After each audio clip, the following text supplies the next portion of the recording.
بسم اللہ الرحمن الرحیم الحمد للہ رب العالمین وصلی اللہ علی سیدنا محمد وآلہ الطیبین الطاہرین المعصومین اللہم صلی علی محمد وآل محمد۔ بات ہو رہی تھی کہ اسلامی عقائد انسان کے نفسیاتی حوالے سے کہاں کہاں اثر انداز ہوتے ہیں، تو کئی ایک زاویوں سے بات ہوئی۔ آخری جو ٹاپک چاہ رہا تھا وہ یہ ہے کہ انسانی نفسیات میں جو تبدیلی آتی ہے اسلامی عقائد کے نتیجے میں، ان میں سے ایک یہ ہے کہ انسان اپنے آپ کو خوش قسمت انسان محسوس کرتا ہے۔ اسلامی عقائد انسان کے اندر یہ احساس اجاگر کرتے ہیں کہ وہ ایک خوش قسمت انسان ہے۔ اس چیز کو باور کرنے کے لیے اور مزید واضح کرنے کے لیے ہم عرض کر رہے تھے پچھلے درس میں کہ ہم دیکھتے ہیں کہ آج کل ماہرین نفسیات، چونکہ یہ انتہائی مہم چیز ہے کہ انسان نفسیاتی طور پر اپنے آپ کو باور کرائے کہ میں خوش قسمت انسان ہوں، ورنہ بہت بڑے مسائل پیدا ہوتے ہیں انسان کی اپنی زندگی میں، دوسروں کی زندگی میں مسائل پیدا کرتا ہے، خاندانی زندگی خراب ہوتی ہے۔ تو چند ایک ہم نے دیکھا ماہرین کی نفسیات کی آراء کو اور مقایسہ کیا اسلامی تعلیمات کے ساتھ۔ اسی طرح ان کی نصیحتوں میں سے ایک یہ ہے کہ انسان اپنی صلاحیتوں کو دیکھتے ہوئے کسی نہ کسی کام کو اپنا ہدف بنائے اور پھر اس کی تکمیل کے لیے محنت کرے، خوب محنت کرے، بالخصوص اگر کوئی ونیہ کام ہے، کوئی مفید کام ہے لوگوں کے لیے مثلا، اور اس میں کامیابی حاصل کرنے کی کوشش کرے۔ جب وہ اپنے اس کام میں کامیاب ہو جائے گا تو اس کامیابی سے اس کے ہاں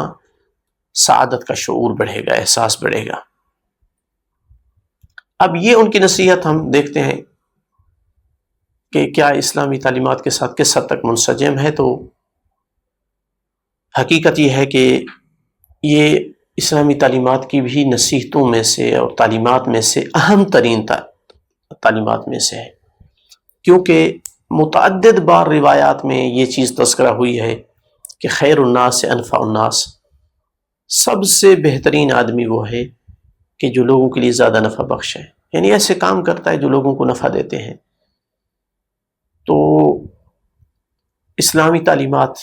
کام پہ بہت زیادہ رغبت دلاتی ہیں۔ القاسب و حبیب اللہ، کام کرنے والا اللہ کا دوست ہے۔ تو محنت، کام کرنا، کوئی چیز ایجاد کرنا جو لوگوں کے لیے نفع بخش ہو، بہت زیادہ اس پر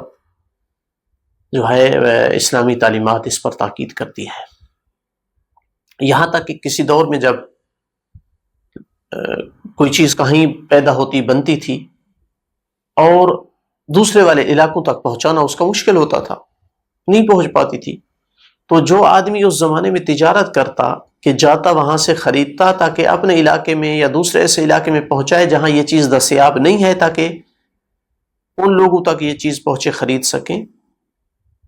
تو کہا کہ عبادت کا 90% ثواب کا تجارت میں ہے۔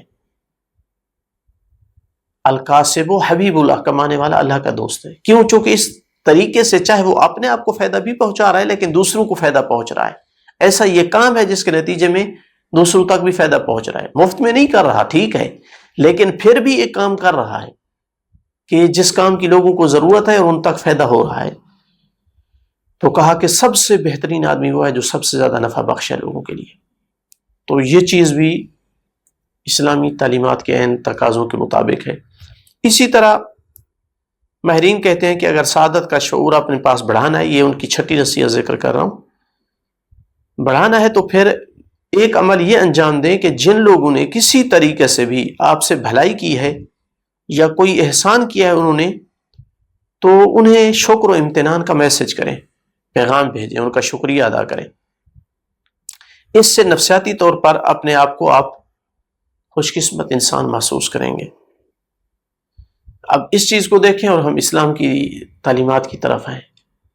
تو کتنا ایک زیادہ ذکر ہے قرآن میں کہ انسان کو شاکر ہونا چاہیے۔ ہر رات انسان یہ سوچ کر سوئے کہ مجھ پر آج اللہ تعالیٰ نے کتنے احسانات کیے ہیں، کتنا اس پہ میرا احسان ہے اور کتنا میری طرف سے غلطیاں ہوئی ہیں، کوتاہیاں ہوئی ہیں۔ پھر لوگوں کے احسانات کے شکریہ کی کس حد تک تاکید کی گئی ہے؟ اس حد تک کی کہ تاکید کی کہ من لم یشکر الناس لم یشکر اللہ، جو لوگوں کا شکریہ ادا نہیں کرتا وہ اللہ کا شکریہ ادا نہیں کرتا۔ تو ایک صحیح العقیدہ مومن جب یہ سوچتا ہے کہ اللہ کا شکریہ ادا کرے، ہر روز اللہ کی نعمتوں کا شکریہ ادا کرے، تو اس کو لوگوں کا شکریہ ادا کرنا پڑتا ہے، چونکہ جانتا ہے کہ لوگوں کا شکریہ ادا کرنے ہی سے اللہ کا شکریہ ادا کرنا ممکن ہے۔ تو ایک صحیح عقیدہ رکھنے والا مسلمان جب کسی چھوٹے سے چھوٹے عمل کا بھی لوگوں کا شکریہ ادا کرتا ہے، اور اللہ کی بڑی سے بڑی نعمتیں تک ہر چیز کا شکریہ ادا کرتا ہے، تو ایسا انسان کبھی بھی اپنے آپ کو بدقسمت انسان محسوس نہیں کرتا ہے، جس پر اتنے لوگ احسان کرنے والے ہوں، جس پر اللہ اتنا احسان کرنے والا ہو۔ یہ اسی لیے وہ مہر کہتے ہیں، یعنی ماہرین نفسیات، کہ جب انسان سوچے گا کہ میرے اوپر فلاں احسان کیا ہے، تو اس کو لگے گا کہ میں خوش قسمت انسان ہوں، میرے ساتھ تو فلاں بھلائی کرتا ہے، میرے ساتھ فلاں احسان کرتا ہے، کتنے لوگ ہیں جو مجھے سپورٹ کرتے ہیں مثلا، تو اس کو احساس ہوگا کہ میں ایک اچھی قسمت والا آدمی ہوں، اس کے مقابل کے جس کو کوئی پوچھتا نہیں ہے، اس کے مقابل کے جس کے ساتھ کوئی بھلائی نہیں کرتا ہے۔ پھر اس جہت سے بھی عقیدہ انسان پر اثر کرتا ہے کہ صاحب عقیدہ تمام دنیاوی نعمتوں کو اللہ تعالیٰ کی امانت سمجھتا ہے، جس وجہ سے وہ نہ تو ان پر اتراتا ہے اور نہ ہی چھن جانے کا خوف اسے لاحق ہوتا ہے۔ چونکہ جو بندہ اپنی نعمتوں پر زیادہ تکبر کرتا ہے، یا اسے خوف رہتا ہے کہ میری یہ نعمتیں مجھ سے چھن جائیں، وہ اپنے آپ کو سعید شمار نہیں کرتا ہے، اس کے ہاں خوش قسمت ہونے کا شعور کم ہو جاتا ہے۔ چونکہ جو آدمی غافل ہیں، اپنی غفلت کی بنیاد پر وہ اپنی نعمتوں پر اترانے لگتے ہیں، متکبر بن بیٹھتے ہیں، تو تکبر ایک نفسیاتی مرض ہے، جس کے بعد انسان راحت محسوس نہیں کرتا ہے، سکون محسوس نہیں کرتا ہے، یا ان کے زوال کا خوف انہیں ہر وقت لاحق رہتا ہے، تو وہ اضطراب اور بے سکونی کی حالت میں رہتے ہیں۔ تو اس لیے بھی عقیدہ انسان کو اطمینان بخشتا ہے، سعادت کا شعور دیتا ہے، کہ انسان بہت زیادہ اہمیت نہیں دیتا ان نعمتوں کو تاکہ وہ متکبر بن جائے، اور نہ ہی اتنی اہمیت دیتا ہے کہ وہ چھن جائیں تو کیا ہو جائے گا، اس کا بھی اسے خوف لاحق نہیں ہوتا، جس وجہ سے وہ اپنے آپ کو ایک اچھی قسمت والا انسان محسوس کرتا ہے۔ یہ تھی ہمارا اس پہلو سے بات کہ انسانی عقیدہ کہاں کہاں پر انسان کی نفسیاتی پہلو پر اثر انداز ہوتا ہے۔ تیسری فصل میں ہم اس زاویے سے، اس پہلو سے بات کرنا چاہ رہے ہیں کہ اخلاقی حوالے سے کہاں کہاں عقیدہ اثر انداز ہوتا ہے، کیا تاثیرات ہیں عقیدے کی انسان کی اخلاقیات پر۔ تمہیداً دو چار جملے انشاءاللہ پھر تفصیل سے ایک ایک عنوان پہ بات کریں گے۔ دیکھیں، جن لوگوں کی نگاہ میں صرف انسان کا جسم اور عناصر سے مرکب ایک مادی جسم تک محدود ہے، کہ انسان یہ ہے، بس یہ حقیقت ہے انسان کی کہ وہ مادی عناصر سے مرکب ایک وجود ہے، ایک باڈی ہے، ایک جسم ہے، تو ممکن ہے ان کے ہاں اخلاق کی اتنی زیادہ قیمت اور اہمیت نہ ہو۔ لیکن جو انسان کو جسم اور روح سے مرکب ایک مخلوق دیکھتے ہیں، بلکہ جو سمجھتے ہیں کہ انسان کی حقیقت اس کی روح ہے، اور جسم یا جسمانی اعضاء حقیقتاً انسان کے خدمت گزار ہیں، تو ایسی سوچ رکھنے والا انسان اتنا ہی کسی کو حقیقی انسان سمجھے گا جتنا ایک وہ پاکیزہ اخلاق والا انسان ہوگا۔ وہ صرف اس باڈی، ظاہری باڈی اور دھاڑ رکھنے والے کو انسان نہیں سمجھتا، وہ اتنا ایک کسی کو انسان سمجھے گا جتنا ایک اس کے اندر پاکیزہ اخلاق ہے، اتنا ایک وہ قیمتی انسان ہے، اتنا ایک قابل قدر ہے، اتنا ایک وہ حقیقی انسان ہے۔ انسان کا کمال اور ترقی وہ اس میں نہیں دیکھتے، ایسی سوچ والے لوگ، کہ وہ مادیات میں کتنی ترقی کر چکا ہے، کتنے قسم کے انسان نے ڈرون طیارے تیار کر لیے ہیں، کتنے ایٹمی ہتھیار بنا لیے، آرٹیفیشل انٹیلیجنس میں کہاں تک وہ جا چکا ہے، کس قسم کے سیارے پر وہ قدم رکھ چکا ہے. ان تمام چیزوں کو وہ حقیقی ترقی نہیں دیکھتے انسان کی، بلکہ وہ انسانی ترقی اس میں دیکھتے ہیں کہ انسان اخلاقیات میں کتنا آگے جا چکا ہے، طہارت نفس اور روح کی پاکیزگی میں گزشتہ قوموں کو کتنا پیچھے چھوڑ چکا ہے، مادہ پرستی سے کتنا دور اور روحانیت کے کتنا قریب ہو چکا ہے. لیکن اگر اس میدان میں وہ وہیں کا وہیں کھڑا ہو جہاں پہلی قومیں تھیں، یا پہلی قوموں سے بھی وہ پیچھے جا چکا ہے، برا بن چکا ہے، تو اس کا سفر ترقی کی طرف نہیں ہے. یہ انسان کا سفر ترقی کی طرف نہیں ہے، پھر انسان کا سفر تنزلی کی طرف ہے.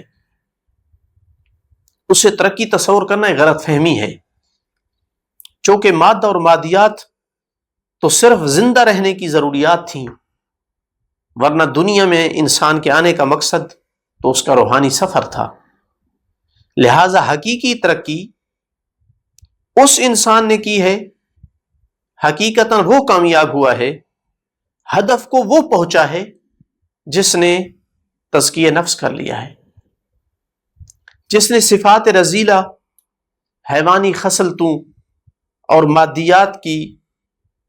عبادت کرنے سے جان چھڑا لی ہے، ان کی پوجا نہیں کرتا ہے. ورنہ وہ آدمی تو پیچھے رہ گیا ہے جو رتب حیوانی سے نہیں بڑھ سکا ہے، جو روح کو پاکیزہ نہیں بنا سکا ہے. جیسا کہ قرآن مجید میں ہے سورہ شمس میں، فَأَلْهَمَهَا فُجُورَهَا وَتَقْوَاهَا قَدْ أَفْلَحَ مَنْ زَكَّاهَا وَقَدْ خَابَ مَنْ دَسَّاهَا. پس اللہ نے نفس کو فجور اور تقوی کا الہام کر دیا، یعنی ان دونوں کی پہچان رکھ دی. جس نے اسے پاکیزہ بنا لیا وہ کامیاب ہوگا. یہ حقیقی کامیابی ہے، یہ حقیقی ترقی ہے کہ انسان اپنے نفس کو پاکیزہ بنا لے. یہ باقی جتنی ترقی، مادی ترقی ہے، یہ وسائل ہیں زندہ رہنے کے لیے، یہ انسان کی منزل نہیں ہے. یعنی یوں آپ سمجھیں کہ ایک مسافر ہے، ایک جگہ پہ جانا ہے، اس کو گھوڑے کی ضرورت ہے، اس کو گاڑی کی ضرورت ہے، تو یہ اس کی منزل اور ہدف نہیں ہے کہ گھوڑا حاصل کر لیا ہے اس نے، کہ خوش ہو جائے میں اپنے مقصد کو پا لیا ہے. میں نے مقصد کو تب پائے گا جب اپنی منزل پہ پہنچے گا.